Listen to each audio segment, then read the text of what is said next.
नमस्ते दोस्तों, कैसे हैं आप। स्वागत है आपका मेरे चैनल उषा ब्लॉग्स में। आज मैं आप लोगों को बताऊंगी पीसे हुए भट्ट की सब्जी या पीसे सोयाबीन की पीस के सब्जी। इसे हमारे कुमाऊनी में कहते हैं भट्ट पिसाग साग और या पिसाग भट्टोक साग। इसे कुमाऊनी में आप ऐसे ही बोल सकते हैं कि चल मैं दगड़ियो शुरू कर लूँ, अब मेरे दगाड़ बना ला पिसा भट्टोक साग। इससे पहले आप ये इतने भट्टे ले लीजिए, पहले रात आप भिगा लीजिए इसको।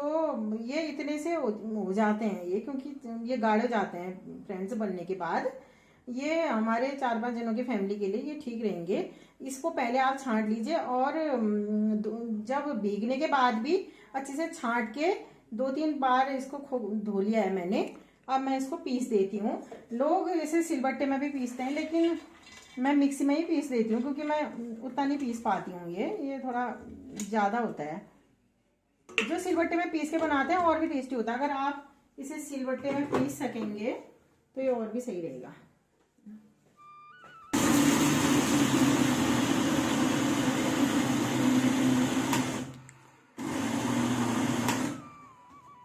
इसमें ये थोड़ा आप अच्छे से नहीं पीसेंगे तो इसमें थोड़ा पानी मिला लीजिए। सिलबट्टे में पीसने में भी इसमें थोड़ा पानी मिलाना पड़ता है बीच बीच में।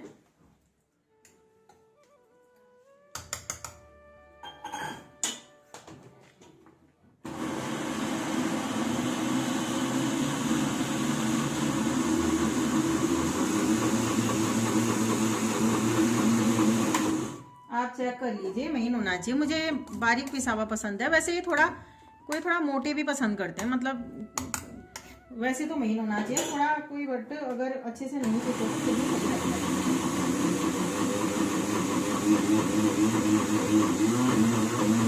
लेकिन हम लोग ये मतलब मेरी फैमिली और मेरे बच्चे अच्छे से पिसा हुआ तभी पसंद करते हैं, तो इसे अच्छे से पीसना है।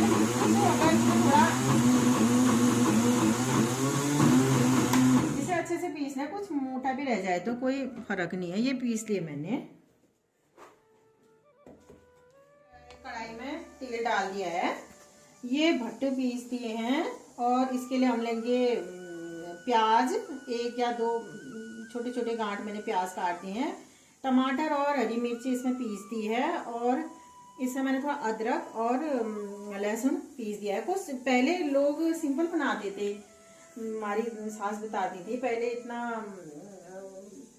काम भी ज्यादा होता था, थोड़ा गरीबी भी थी पहाड़ में, इतना लोग जानते भी नहीं थे इस प्याज टमाटर डाल के बनाना, तो सिंपल बनाते थे जीरे का तड़का डाल के। लेकिन वैसे भी बहुत स्वाद होता था। लेकिन चीज वही है, भट्ट का साग, मतलब जैसे कि आप साग बनाते हैं या दाल फ्राई करते हैं, वही आप समझ लीजिए। जैसे हम सब्जी में टमाटर प्याज लहसुन डालेंगे तो वो जितनी टेस्टी बनेगी, वैसे ही इसमें भी है। और दाल हम उबालते हैं फ्रेंड्स, उबाल के फिर हम वो करते हैं, फ्राई करते हैं। तो इसमें यह है कि हम भट्टे पीस लेते हैं भिगा के, फिर उसमें फ्राई करते हैं। तो इसको अच्छे से पहले भूनना पड़ेगा और इसमें बहुत कम टाइम लगता है। जैसे इसमें जीरा और हरा धनिया, उसका मैंने तड़का डाल दिया है। आप इसमें कड़ी पत्ता भी डाल सकते हैं। ये थोड़ा घी भी डाल देती हूँ, जैसे कि मैंने बोला था मुझे दोपहर के खाने में थोड़ा घी का भी तड़का पसंद है। अब ये भट्ट की सब्जी ये तेल में अच्छी होती है, लेकिन इसमें घी डाल रखा है तो थोड़ा स्वाद आ जाएगा इसमें। मैंने बताया रखा आपको कि मिर्ची पीस रखी है, तो इसमें छोटी सी और थोड़ा लाल मिर्ची भी डालूंगी मैं कलर के लिए, बहुत कम, क्योंकि बच्चे भी खाते हैं। तो वैसे तो हमारे घर में खा ही लेते हैं बच्चे भी, अब बड़े हो गए हैं और हमारे घर में चलता ही है तो उन्हें भी आदत है। लेकिन फिर भी बच्चों के लिए कम ही डालती हूँ और हम लोग भी ज़्यादा मिर्ची सही नहीं रहती है। तो इसमें 2-3 हरी मिर्ची पीस रखी है, तो छोटी सी मैंने 1 या 2 मिर्ची लाल तड़के के लिए ले ली है, उससे स्वाद बढ़ जाता है। और बहुत कम डालूंगी फिर, लाल मिर्ची पाउडर हम बहुत कम डालेंगे, बहुत कम डालते हैं वो। वैसे भी हरी मिर्ची ज़्यादा सेहत के लिए लाभदायक हुई। और तो लाल मिर्ची लाल मिर्ची का कमी करना चाहिए इस्तेमाल, जो पाउडर है खासकर। लेकिन ये लाल मिर्ची के ये जो कोसे होते हैं, उनसे स्वाद बढ़ जाता है हर दाल में सब्जी में। और वैसे भी बहुत लोग अच्छा मानते हैं वैसे खाना। इसके साथ इसको प्याज को आप खोल लेना,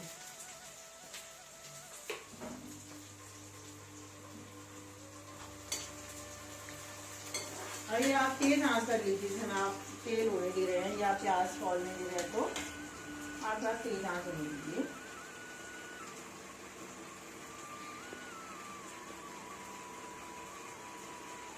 प्याज खोल दिया है, वो हल्का ब्राउन हो जाएगा तो फिर मैं इसमें कुटा हुआ लहसुन और अदरक भी मिला दिया है। थोड़ा देर इसको होने देते हैं, लहसुन और अदरक को होने देते हैं अच्छे से खोलने दें से प्याज लहसुन और अदरक को। अब ये हो गया है, अब ये हो जाएगा तो इसमें हम डाल देते हैं ये पीसे हुए भट्ट को, जो भट्ट पीस के रखे हैं उनको डाल देते हैं। टमाटर आप हम बाद में डालेंगे क्योंकि टमाटर पानी छोड़ता है और ये हमने कच्चा ही भिगा के पीस रखा है, तो ये अगर ये अच्छे से भुनेगा नहीं दोस्तों तो ये कम स्वादिष्ट होता है, तो इसे कम आंच कर देते हैं। इसे अच्छे से मंद आंच, बहुत कम आंच में आप थोड़ी देर ऐसे 1-2 मिनट मंद आंच में आप ऐसे उसे भूनिए और ये चलाते रहिए आप, 1-2 मिनट आप ऐसे भून लीजिए। फ्रेंड्स आप इसको ऐसे इतना ऐसा होने तक हल्का पीला, बुरा तो नहीं, हल्का इसमें कलर आ जाए, हल्का ब्राउन या हल्का मतलब इसका कलर चेंज हो जाए तो उस समय तक पीला, हल्का पीला कलर हो जाए तो उस समय तक आप इसे भून लीजिए, क्योंकि ये जितना भूनेगा तो इसमें उतना ही स्वाद आएगा। वैसे 1-2 मिनट या 3 मिनट, वैसे 1-2 मिनट बहुत है, आप मंद आंच में ऐसे चलाते रहिए लेकिन इसे, क्योंकि तला लग जाएगा ये। उसके बाद इसमें ये जो हमने टमाटर और मिर्ची वगैरह पीस के रखी थी इसको डाल दें।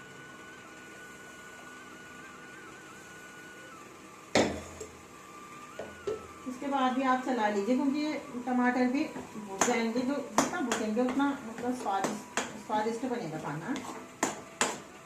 बहुत लोग कहते हैं कि जो चटकानी होती है वो इसको पचा सकना हर किसी के बस की बात नहीं है, तो आप जिन्हें वो सूट नहीं होती है ये बना सकते हैं, उसके लिए भट्टे खाना जिन्हें पसंद है। ये पौष्टिक भी है फ्रेंड्स, और ये वैसे तो भट्टे ठंडे होते हैं लेकिन चटकानी वाली जैसे हमने गर्म चीज़ डाली थी तो वो उतना उस ठंडे का असर नहीं करता है, और वो ठंडे में भी सही है, ठंडे में भी हेल्थ के लिए सही है। और ये इसमें भी हमने ये सब्जी की तरफ भून के इसमें इतनी लहसुन प्याज वगैरह डाल रखी हैं तो ये भी ठंडा नहीं करता है। और आजकल जो लोग पिज़्ज़ा बर्गर वगैरह खाने वाले लोग, चरकानी वगैरह जो कम ही पचा सकते हैं, ज़्यादा एज में एक उम्र के बाद भी जैसे दांत वाँत इसके कम हो तो ये आप बना सकते हैं फ्रेंड्स।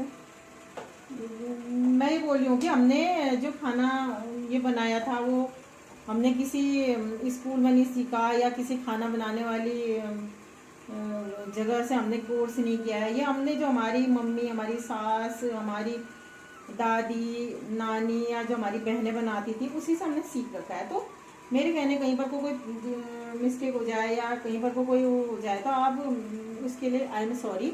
लेकिन मैं भी ऐसे शादी के मुझे हो गए हैं 19-20 साल मेरी शादी को हो गए लगभग। तो शादी के टाइम भी तो ऐसे कम ही एज में हो जाती थी उस समय शादी, मतलब 20-21 या 22 साल तक तो हो ही जाती थी लगभग। तो उस समय तो बना लेते थे हम खाना, क्योंकि थोड़ा बहुत घर में हम मम्मी के साथ सीख लेते हैं, लेकिन उतना नहीं आ पाता था। लेकिन उस समय से जो खाना ही बनाते हैं, खाना ही खिलाते हैं, और यही हमारे गृहिणियों का मेन काम ही होता है। बाकी काम भी होते हैं लेकिन मेन काम यही होता है खाना बनाना, साफ सफाई वगैरह तो एक्स्ट्रा काम होते हैं, वो आप एक्स्ट्रा ही समझ लीजिए उन कामों को, मेन काम यही है। तो हम भी वैसे बहुत हद तक पारंगत हो ही जाते हैं खाना बनाने में। और ज़्यादातर जो मेरी बहनें देख रही हैं उन्होंने भी मेरे ख्याल से कहीं किसी खाना बनाने वाले इंस्टीट्यूट में या किसी भी उसमें सीखा नहीं होगा खाना बनाना स्कूल में, उन्होंने भी अपने अनुभव से ही सीखा होगा। इसलिए जो नपा तुला उनका मापदंड होता है या जो उनके नियम होते हैं वो हमारे कहने उतने नहीं हो पाते हैं। तो आई एम सॉरी कहीं पर कोई गलती हो जाए तो। आप इसमें पानी डाल दीजिए फ्रेंड्स। अब ये भुन चुका है, आप इसमें पानी डाल दीजिए।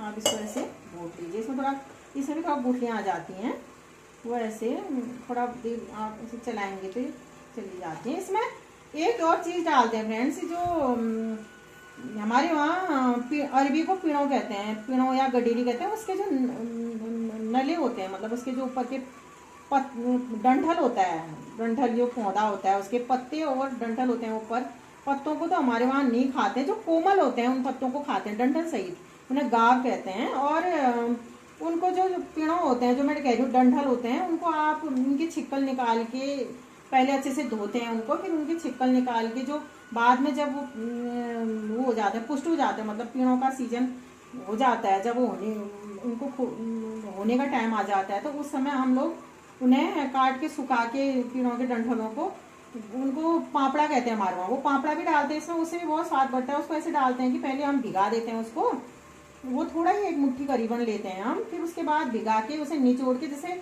भट्ट पीस भूटे थे मैंने उसी समय भूट देते हैं, जैसे हम न्यूट्रीला की सब्जी बनाते हैं वैसे ही, जैसे पहले भिगाया उसको, लेकिन उसको गर्म पानी में भिगाने की जरूरत नहीं पड़ती, ठंडे पानी में भिगा के वो हो जाते हैं। और इसके साथ ही भूट के फिर उसको मिलाते हैं, तो वो अच्छी बहुत टेस्ट देता है, चाहे इसकी सब्जी हो या घर की सब्जी में भी मिलाते हैं, मेरे ख्याल से मसूर की सब्जी में भी मिलाते हैं, कोई नहीं भी मिलाते, लेकिन इसकी सब्जी में, भट्ट की सब्जी में ज़्यादातर सभी मिलाते हैं हमारे यहाँ।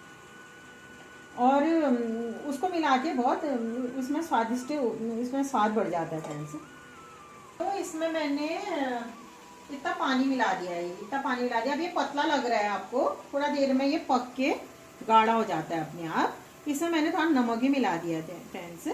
अब इसमें ये मैंने हल्दी पाउडर, धनिया पाउडर, सब्जी मसाला और जीरा पाउडर वगैरह इसमें भिगा के रखा था। आप इसको इसमें मिला दीजिए, स्वाद ही बढ़ जाता है और एकदम मिक्स भी हो जाता है, नहीं तो उसमें थोड़ा गांठ हो जाती है हल्दी वगैरह में या मसाले में, तो मिक्स होनी मुश्किल हो जाती हैं।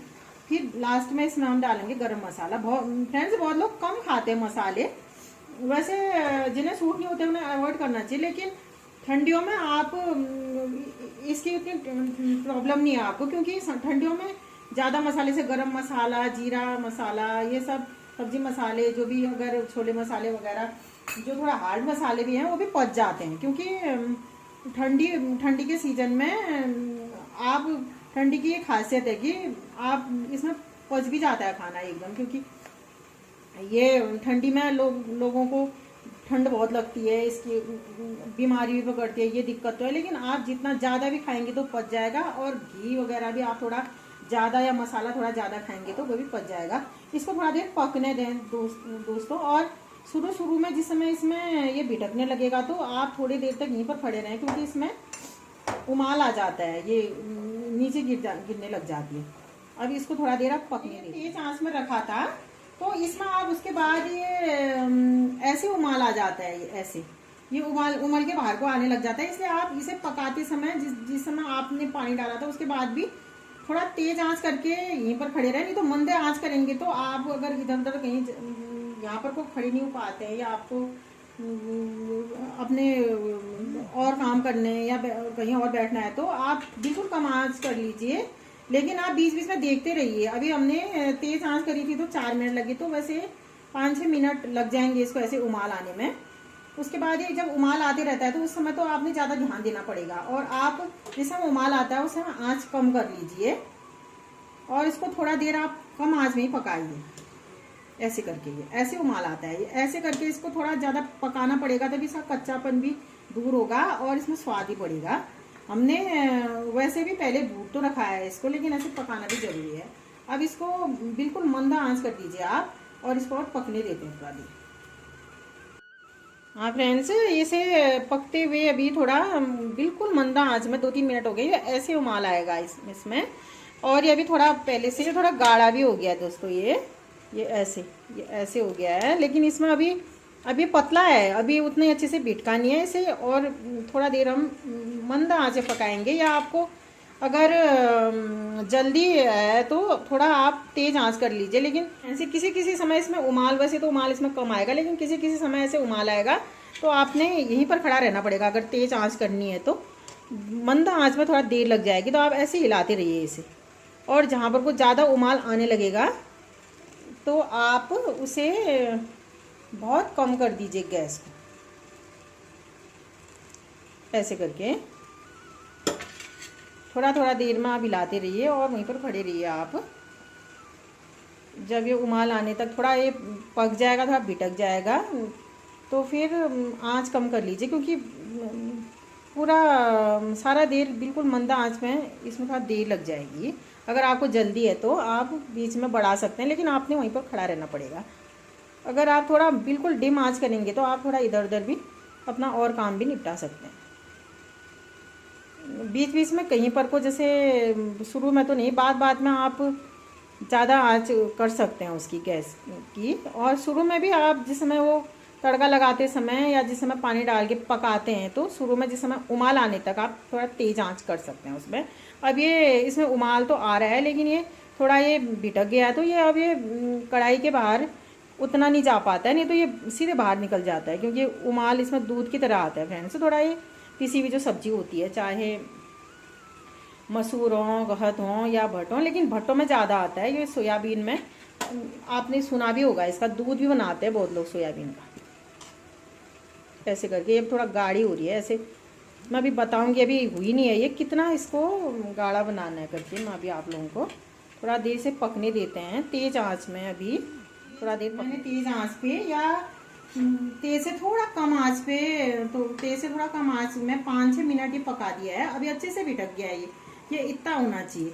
कोई लोग अगर इसे कम पकाना चाहते हैं या कम भिटका हुआ पसंद करते हैं, तो वो कम देर तक ही पका सकते हैं।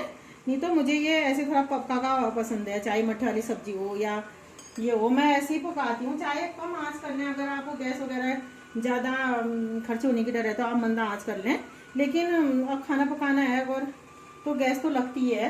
लेकिन अगर आपको मतलब कोई कम पका हुआ पसंद करते हैं, ऐसे गैस भी ज़्यादा बर्बाद होती है वगैरह, तो कम पका सकते हैं। लेकिन अगर आपको मंदा आंच कर देंगे तो गैस भी कम लगती है इसमें, जिनको मतलब गैस वगैरह बर्बाद होने का भी फिक्र होती है। वैसे बात भी सही है, होता भी है, ज़्यादा गैस लगती है ज़्यादा देर तक हम पकाएंगे तो। ऐसे हर खाना अगर हम ज़्यादा देर तक पकाएंगे तो पौष्टिक तत्व भी थोड़ा कम हो जाते हैं करके लोग सोचते हैं, तो गैस भी ज़्यादा लगती है और पौष्टिक तत्व भी हो जाता है। तो इनको आप बिल्कुल कम आंच में या कम से थोड़ा ज़्यादा आंच में पका सकते हैं। इसमें मैंने धनिया डाल दिया है और गरम मसाला, और ये मैं इसमें थोड़ा कसूरी मेथी भी डाल देती हूँ।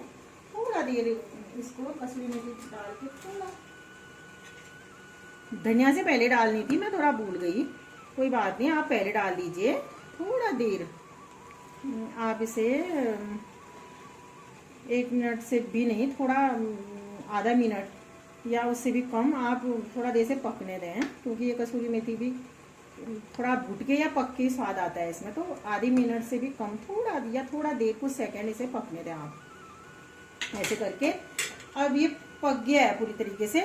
और तेज आंच में जिस समय मैंने आपको कहा था उस समय वो थोड़ा भिटक गया था, तो उबाल नहीं जा रहा था उसका फ्रेंड्स। लेकिन बीच बीच में अगर आप छोड़ के चले जाएंगे तेज आंच में, तो वो बाहर उबाल चले जाएगा। तो आप वहीं पर खड़ा रहिए अगर आप वो पका रहे हैं तो, और बीच बीच में आप इसे हिलाते रहिए। अगर आपने मंदा आंच भी करी थी तो बीच बीच में देखना पड़ेगा, क्योंकि इसमें उमाल आने की संभावना होती है। क्योंकि मैंने कह रखा है इसके ये सबसे ज़्यादा जाता है उमाल, ये सोयाबीन का मैंने बता रखा आपको। जैसे दूध भी बनाते हैं बहुत लोग, तो ये ऐसी इसकी मात्रा होनी चाहिए ऐसी। ये थोड़ा अगर थोड़ा देर रख के या हल्का ठंडा होके अगर आप खाएंगे इसे, या थोड़ा आसी के कहते हैं हमारे वहाँ, जैसे बट्टे भात और ये दाल, तो ये बिल्कुल ठीक हो जाएगा। ये जितना चाहिए प्रॉपर मात्रा में, सही मात्रा में बिल्कुल गाढ़ा हो जाएगा।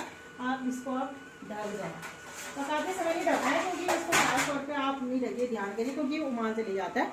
आप इसे ढक दें। इस तरह हमारा भात ही पक गया है, और इस तरह हमारा ये का साग भी पक गया है, भात बन गया है।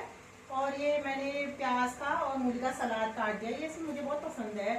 प्याज का सलाद भी, मूली का सलाद भी बहुत अच्छा होता है, और मूली का सलाद सेहत के लिए भी बहुत अच्छा होता है। हम लोग तो हमारे खेत में भी नहीं होता है, तो फिर बाजार से लाते हैं। आप भी ये जरूर खाइएगा, मेरी सलाह है। और ये मिर्च अचार या मिर्ची का या मिक्स अचार कोई भी है, मुझे मिर्ची का अचार पसंद है। और ये माल्टे के साथ, इसमें चटनी उतनी अच्छी नहीं लगती, इसे माल्टे के साथ बहुत कैसा लगा आप जरूर बताइए कमेंट्स करके। और अगर मेरा ये वीडियो आपको पसंद आता है तो लाइक शेयर करें, और मेरे चैनल को जरूर सब्सक्राइब करें फ्रेंड्स। मेरे चैनल का नाम है उषा ब्लॉग।